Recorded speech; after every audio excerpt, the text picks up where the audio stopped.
L'Algérie a toujours diabolisé l'endettement extérieur.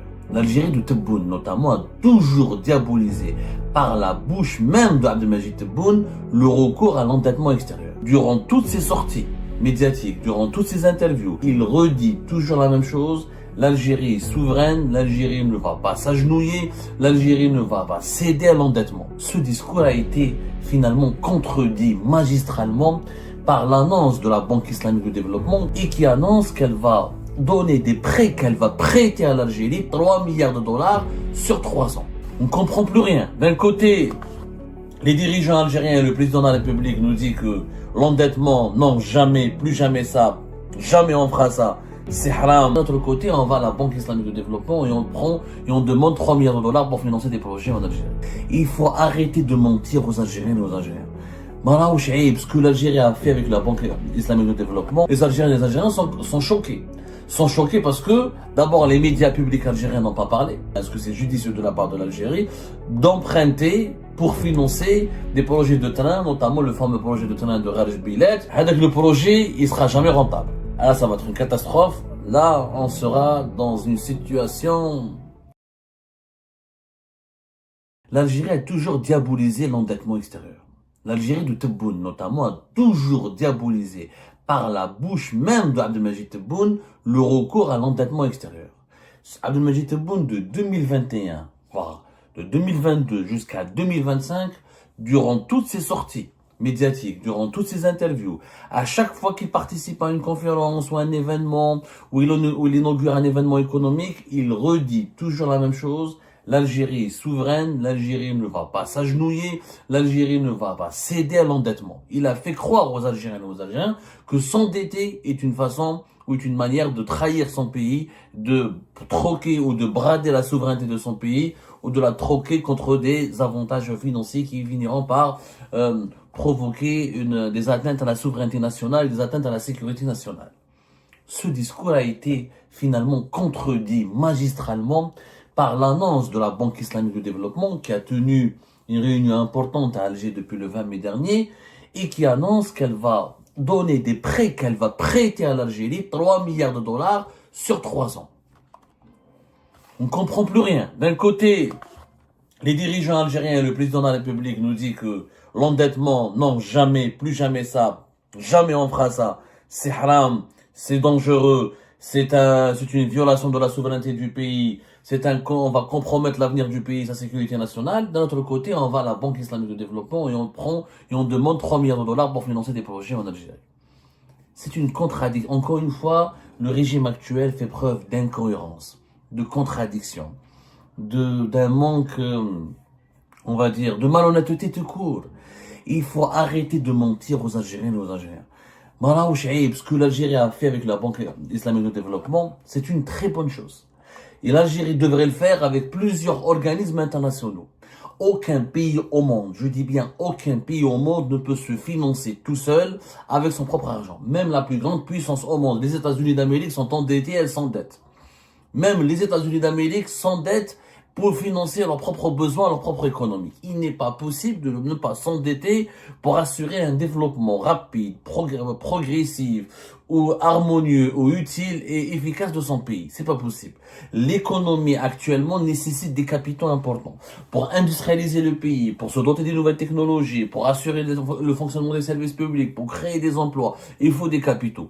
Aucun pays au monde ne peut vivre de ses propres capitaux. Le mensonge dont on va jamais recourir à l'endettement extérieur est une ineptie intellectuelle, est un mensonge, est une ineptie, une idiotie totale. Il faut arrêter avec ce discours parce qu'on a fait croire aux Algériens, les Algériens et les Algériens sont choqués. Sont choqués parce que, d'abord, les médias publics algériens n'ont pas parlé. Ils n'ont pas parlé. Ils disent pas que la Banque islamique de développement va prêter à l'Algérie 3 milliards de dollars. Ils disent que la Banque islamique de développement va lancer des projets en Algérie. Comme si c'est elle qui va investir son argent. Alors une banque n'investit pas, une banque elle prête. Une banque elle prête de l'argent. Elle peut être partenaire avec toi mais elle te prête et tu dois rembourser. Aucune banque ne mise dans un projet d'investissement sans prêt. C'est pas vrai. Ça c'est les fonds d'investissement qui investissent. Mais les banques prêtent de l'argent. Ils t'aident à faire une levée de fonds. Ils t'aident, les banques elles aident un pays à trouver trouver des investisseurs, à accompagner les investisseurs pour financer des projets. Mais une banque ne lance pas de projets. Elle finance des projets à travers des prêts. Il faut savoir que la Banque islamique de développement, elle a tenu depuis le 20 mai dernier ce qu'on appelle ses réunions annuelles. La Banque islamique de développement, comme la Banque africaine de développement, comme la Banque mondiale, etc., c'est un groupe bancaire qui regroupe plusieurs pays. 57 pays, plus exactement, sont membres et actionnaires de la Banque islamique de développement.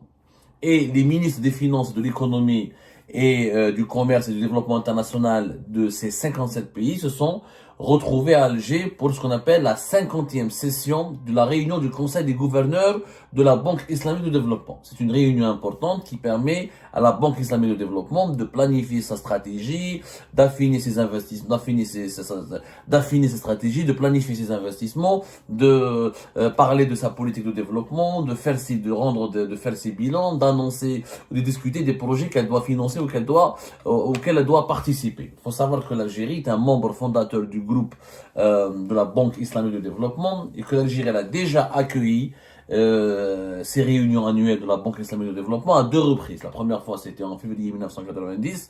La deuxième fois, c'était en octobre 2001. Donc, c'est pour la 3e fois que la Banque islamique de développement organise ces réunions annuelles. C'est une sorte d'assemblée générale, voilà.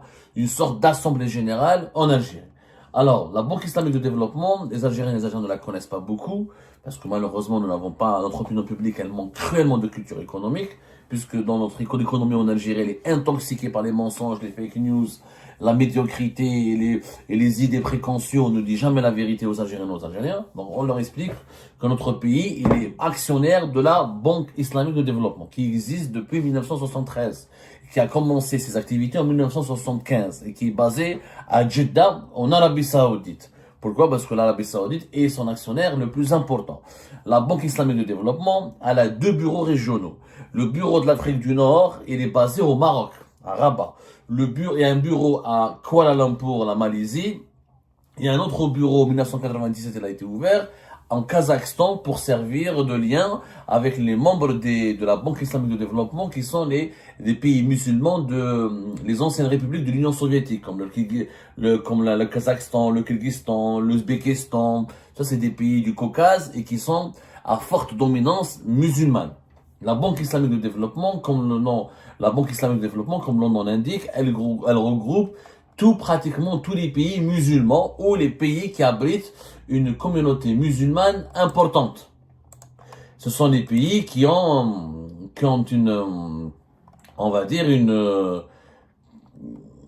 dont la majorité de la population ou une grande partie de la population est de religion musulmane. L'objectif est de promouvoir la Banque islamique de développement. Elle est basée sur les finances islamiques. Elle fait de l'investissement économique, mais en se conformant au principe de la charia et au principe de des finances islamiques, notamment lorsqu'il s'agit de prêts et de financement et tout ce qu'il s'agit de mettre à l'écart le taux d'intérêt pour recourir au mécanisme des finances islamiques. Son objectif, c'est de réduire la pauvreté dans les pays musulmans et d'améliorer, de renforcer la coopération commerciale et économique entre les pays membres, notamment ces pays musulmans. Sa mission est donc, comme la Banque africaine de développement, comme la Banque mondiale, est de renforcer le développement économique et de réduire la pauvreté, encore une fois, et de permettre d'accompagner les pays membres à améliorer leurs indicateurs économiques. Globalement, c'est cela, la Banque islamique de développement. L'Algérie, elle est actionnaire, au même titre que l'Égypte, que le Qatar. Comme je vous ai dit que l'actionnaire le plus important, c'est l'Arabie Saoudite, qui détient plus de 22%. Le Royaume d'Arabie Saoudite détient 22% et demi du capital de la Banque islamique de développement. Ensuite, nous avons la Libye, qui est à 9%. Ensuite, l'Indonésie, 7,9%. Ensuite, l'Iran, 7,9%. Ensuite, le Nigeria, 7,3%. Ensuite, le Qatar, 6,8%. L'Égypte, 6,7%. Les Émirats, le Koweït, 6%, la Turquie, 6%, le Pakistan, 2% et l'Algérie, 2,43%. Nous sommes actionnaires à hauteur de 2,4%. Fait partie. Ensuite, nous avons la Malaisie, le Maroc, il n'est à même pas 1%. Donc, nous sommes Nous avons plus d'actions que le Maroc et la Tunisie, par exemple, mais beaucoup moins d'actions que l'Arabie Saoudite, les Émirats et le Koweït et le Qatar. Donc, la Banque islamique de développement a annoncé par le biais de son patron que c'est elle, encore une fois, ce ne sont pas les médias publics. Les médias publics algériens, ni la PS, ni le gouvernement algérien, ni aucun média public même n'a annoncé ou n'a commenté cette décision. Pourquoi? Parce qu'officiellement, la doctrine officielle, telle qu'elle a été préconisée par Abdelmajid Tebboune, est de diaboliser l'endettement à l'étranger. Je vous rappelle que la dernière sortie médiatique de Tebboune concernant le recours à l'endettement extérieur, c'était fin avril 2025, lors de la visite de Tebboune dans la wilaya de Béchar, une visite de terrain. Voilà ce qu'elle a dit Tebboune: nous agissons en fonction de nos besoins, sans avoir recours à l'endettement extérieur. Défendre les causes justes dans le monde, comme la cause palestinienne au Saharaoui. L'Algérie est enviée selon Tebboune. Il a dit qu'il nous est interdit d'hypothéquer la souveraineté nationale. Pour Tebboune, recourir à l'endettement, on va hypothéquer la souveraineté nationale, ce qui nous empêchera de défendre les causes justes comme la cause du Sahara occidental ou la cause palestinienne. Les Algériens doivent défendre leur patrie, qui leur fait honneur grâce à son rôle colossal dans les forats internationaux. Donc voilà, il a dit pour lui, l'endettement extérieur serait affaiblir la souveraineté du pays. Il y a, bien sûr, sur le plan économique, il n'y a absolument aucune relation, ni aucun lien de cause à effet entre la souveraineté d'un pays et ses dettes. Un pays peut être endetté, il peut être souverain. La France, elle est endettée. Est-ce qu'elle manque de souveraineté? Les États-Unis, le pays le plus endetté du monde, le Japon. Il n'y a pas un pays qui n'est pas en toutes les grandes puissances ont différents niveaux de dette. Et pourtant, c'est des grandes puissances. Il reste des pays souverains. Être endetté, ça ne veut pas dire que on peut se permettre de dicter ta politique internationale ou ta politique nationale. Ça, c'est les États qui sont en faillite. Les États qui sont en faillite, comme le Liban, comme la Tunisie, pratiquement, comme le Venezuela, plus tard, auparavant, le Zimbabwe, auparavant. Quand il y a des faillites, l'Argentine, à un certain moment, la Grèce, à un certain moment de son histoire, et quand tu es en faillite, là, ok, tu perds ta souveraineté. Quand tu n'es plus capable de payer tes dettes, mais t'endetter pour financer ton économie et te développer et payer tes dettes par la suite, c'est tout à fait normal. C'est comme si quelqu'un va s'endetter pour acheter une voiture, il va rembourser sa voiture. Et s'il travaille pas, s'il ne rembourse pas sa voiture, il aura un problème. Les États, c'est comme ça. Les États, c'est comme ça. Ils ont des obligations pour financer l'économie de leur pays, ils ont besoin de s'endetter. Il n'y a aucun pays au monde qui n'arrive pas à s'endetter.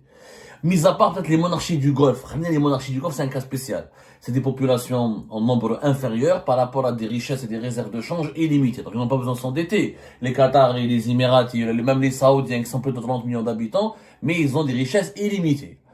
Mis à part les monarchies du Golfe, tous les pays qui se sont développés, soit les pays émergents ou que les pays puissants qui font partie des 7 ou des 10 pays les plus riches du monde, ils sont tous endettés à un niveau précis. Donc l'endettement, c'est pas lui le problème c'est la faillite, encore une fois, c'est l'incapacité.